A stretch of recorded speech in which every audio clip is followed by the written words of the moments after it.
It's 6,047 in the morning. The feeder is full. You filled it yourself last night right before the porch light clicked off. Now the sun is barely up and it's already empty. Not spilled, not knocked over, just empty. Clean, hollow, licked soot, empty, like it was never full at all. You're standing there in your slippers, coffee going cold in your hand, staring at the last few husks scattered across the grass like evidence at a crime scene. And somewhere above you, hidden in the branches, something is watching, waiting, timing its next move. Because what's happening in your backyard right now, it isn't random, it's organized, calculated, and honestly, it's been happening for longer than you think. Here's the thing most people don't realize. A backyard bird feeder isn't just a peaceful little buffet, it's a target. And the birds circling it? They aren't just hungry, they're strategic. You probably imagine bird watching as this gentle, quiet thing. A robin here, a finch there, maybe a cardinal if you're lucky. Soft wings, soft sounds, a soft hobby for a quiet morning. But zoom in, watch closely for just 1 week, and the whole picture changes. There's a hierarchy out there, a real chain of command. You've got scouts arriving first to check if the coast is clear, enforcers showing up in numbers too big to fight off, and then masterminds. Yep, actual masterminds who figured out your routine. They know exactly when you refill the tray and how long they have before you look outside.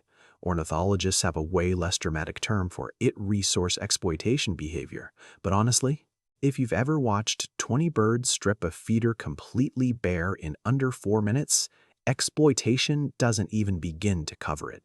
Look, this isn't some sleepy nature documentary about cute backyard visitors. This is an operation, a daily heist, run with more precision than most human robberies, pulled off by creatures with brains the size of a peanut. And by the time we're done here, you're never going to look at your feeder or the sky above it the exact same way again. Here's why this actually matters. The average backyard bird feeder costs anywhere from $150 to $400 a year to keep stocked. That's not pocket change, that's real money, spent simply because you wanted a small, quiet connection to nature. But here's the catch. Most of that seed isn't even going to the birds you're trying to attract. It's not feeding the shy little finches or the pretty cardinals you bought the setup for in the first place.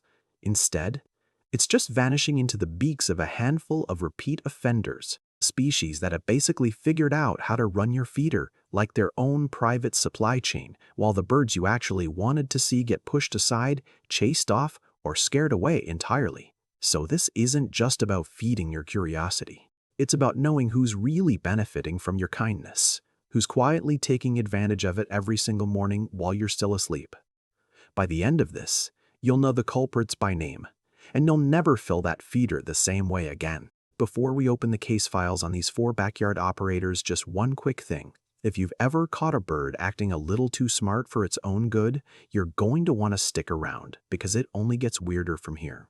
Hit subscribe now because next week's investigation is even bigger and you definitely won't want to miss when these masterminds finally meet their match. Every good heist starts with reconnaissance, and your backyard? Well, it already has its scouts in place. You just probably haven't noticed them yet. Watch a feeder long enough, maybe standing by the window with your coffee still steaming, and you'll start to see it. Before the big flood of birds ever arrives, there's always just one. A single scout, sitting quietly on a nearby wire or fence post, doing basically nothing except watching, checking for movement, checking for predators, checking for you. This isn't just superstition either. It's actual, documented behavior. Researchers call it vigilance scanning. Those quick, repeated head turns let them monitor for threats while still keeping an eye out. It's a survival skill that took millions of years to sharpen, and now they're using it for something kind of mundane. Just making sure the coast is clear before the operation actually starts. And once that scout gives the all clear, and yeah, it really does seem to signal the others through calls or sudden shifts in flight, the second wave hits. Not just 1 or 2 birds either. A dozen, then 2 dozen. All of them dropping onto that single feeder like they all got a text message you never saw. Here's the part that gets a bit unsettling. Studies on feeder visitation show that certain species actually remember locations, refill schedules, and even the exact humans who tend to scare them off for weeks at a time. Your feeder isn't just a snack spot. It's a marked location on an invisible map, passed along through sheer memory and repetition. And the ones who exploit that map the fastest, the hardest, and the most ruthlessly, well, that's who we're about to meet. 4 names, 4 different operators, each one running a totally different kind of takeover in your backyard every single day, while you're completely none the wiser. Let's start with the one who runs the whole operation right from the shadows. If your feeder has a boss, honestly, it's the House Sparrow. Small, unremarkable, almost forgettable to look at. Dull brown, no flashy colors, nothing that makes you glance twice. But here's the thing, that's kind of the point. The House Sparrow doesn't need to look dangerous. It just needs to look harmless, so nobody thinks twice about how many of them are actually hanging around. And there are always more than you think. House Sparrows don't just roll solo. They move in tight, coordinated little groups, and once they claim a spot, they defend it. Aggressively, relentlessly, even against birds 2 or 3 times their size. Biologists have documented house sparrows literally kicking native songbirds right out of nest boxes and feeders, sometimes even destroying competing eggs just to lock down their territory. This isn't some polite little bird waiting its turn at the buffet. Honestly, this is a species that became one of the most successful invasive creatures on the planet. Brought over to North America back in the 1850s, and within a few decades, they spread coast to coast, totally outcompeting local birds for food and nesting sites. And here's the part that should honestly give you chills. House sparrows actually recognize individual humans. They figure out your schedule, adjusting their arrival times down to the minute. Fill your feeder at 7 a.m. for 2 weeks, and don't be shocked when they're already lined up waiting on the fence by 6:58. They're not the biggest bird in your yard. They aren't even the loudest. But they are easily the most organized, showing up first, eating the fastest, and somehow always knowing the exact second that supply is about to run out. If your feeder seems to empty way too fast, but you never actually catch a chaotic swarm, just that steady, quiet stream of small brown bodies coming and going, well, that's not just bad luck. That's the syndicate at work. And here's the detail that makes it even more impressive. Honestly, it's a little unsettling. House sparrows nest together, usually in loose groups right next to an easy food source. Once your feeder becomes that spot, you're not just drawing in a random bird or two, you're drawing in a whole generation bird or two. Fledglings raised right next to a dependable feeder tend to stick around. That means the birds eating out of your yard can quietly multiply year after year, long after you've stopped paying attention to who's coming and going. It kind of feels less like feeding wildlife, and more like unknowingly sponsoring an expansion. But sparrows only run the quiet side of the operation. When it's time for brute force, when subtlety just doesn't matter anymore, a very different kind of operator takes over. Pigeons don't sneak. Pigeons don't scout.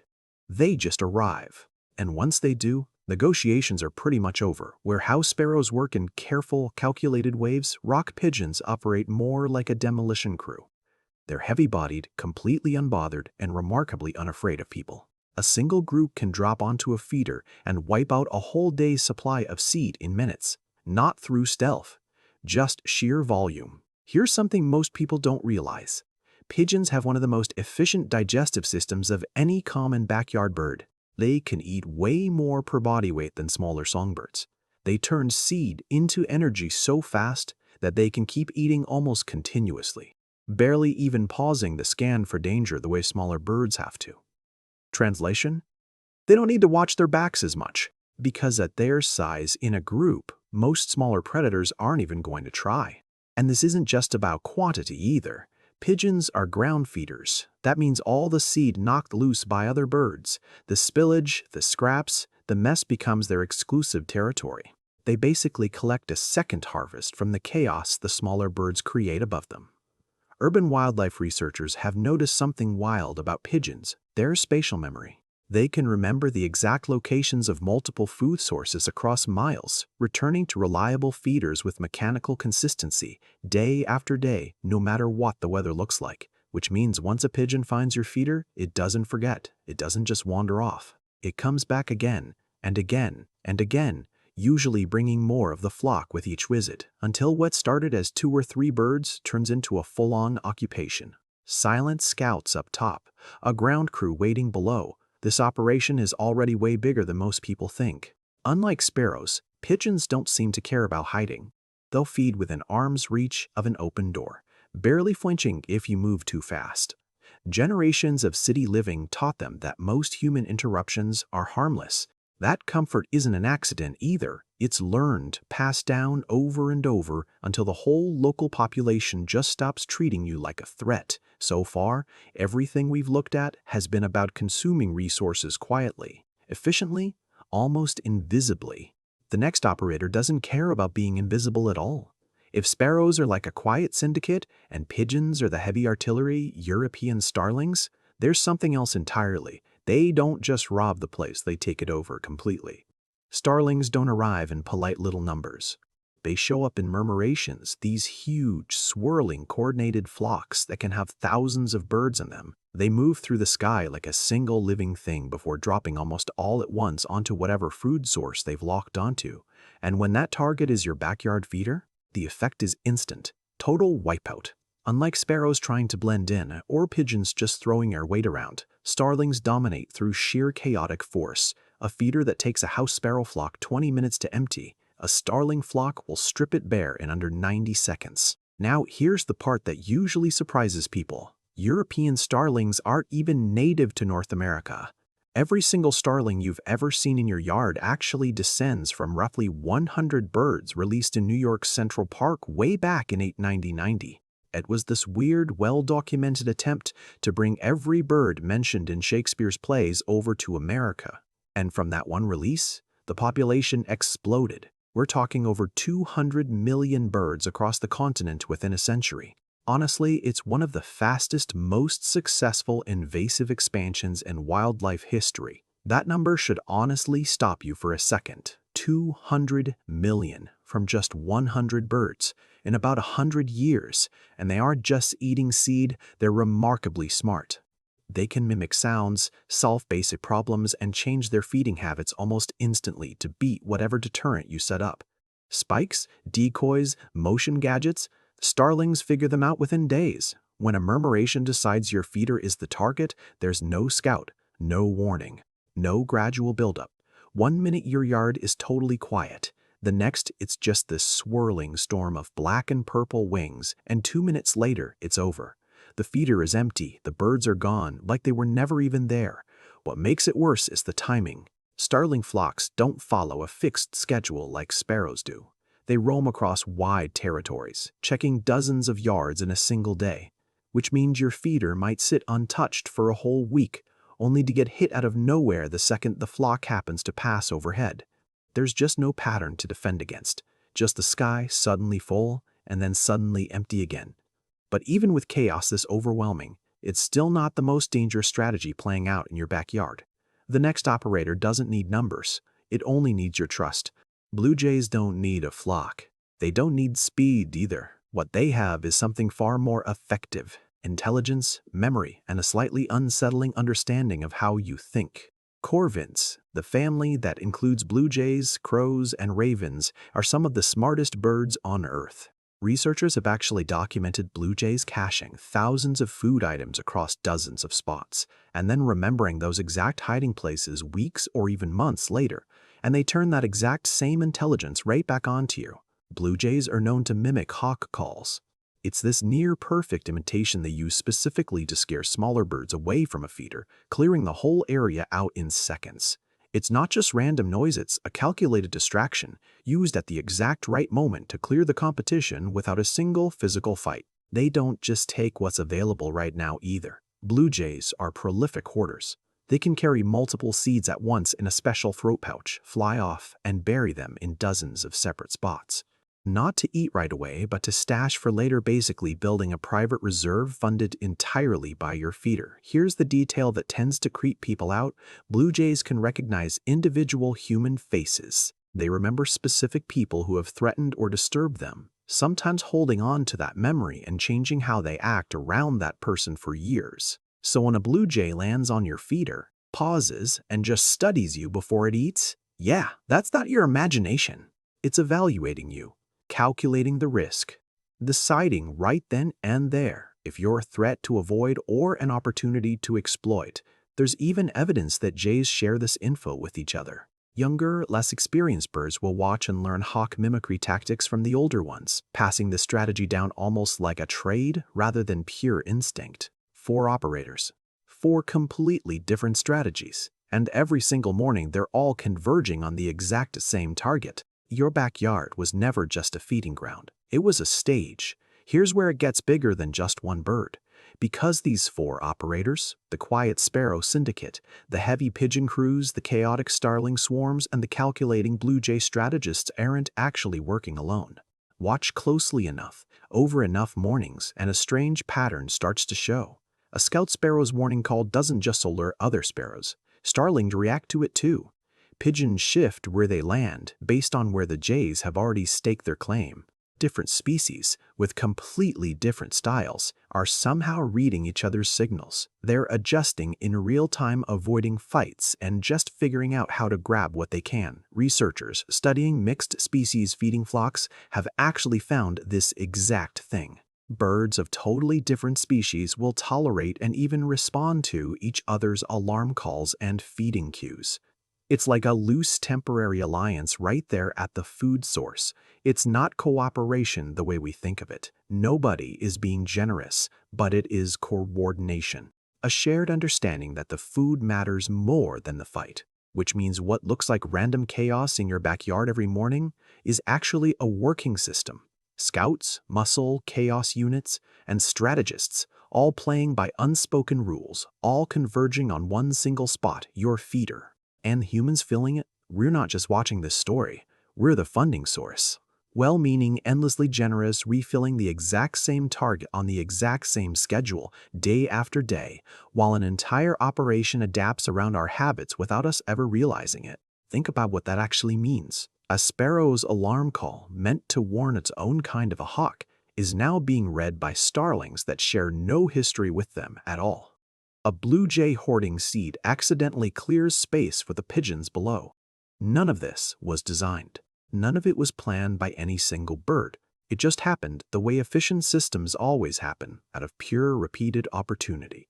And then there's one final piece, one number that changes everything. Here it is. Wildlife researchers estimate that in suburban areas, just 4 to 6 dominant species eat over 70 thalers of the seed at a typical backyard feeder.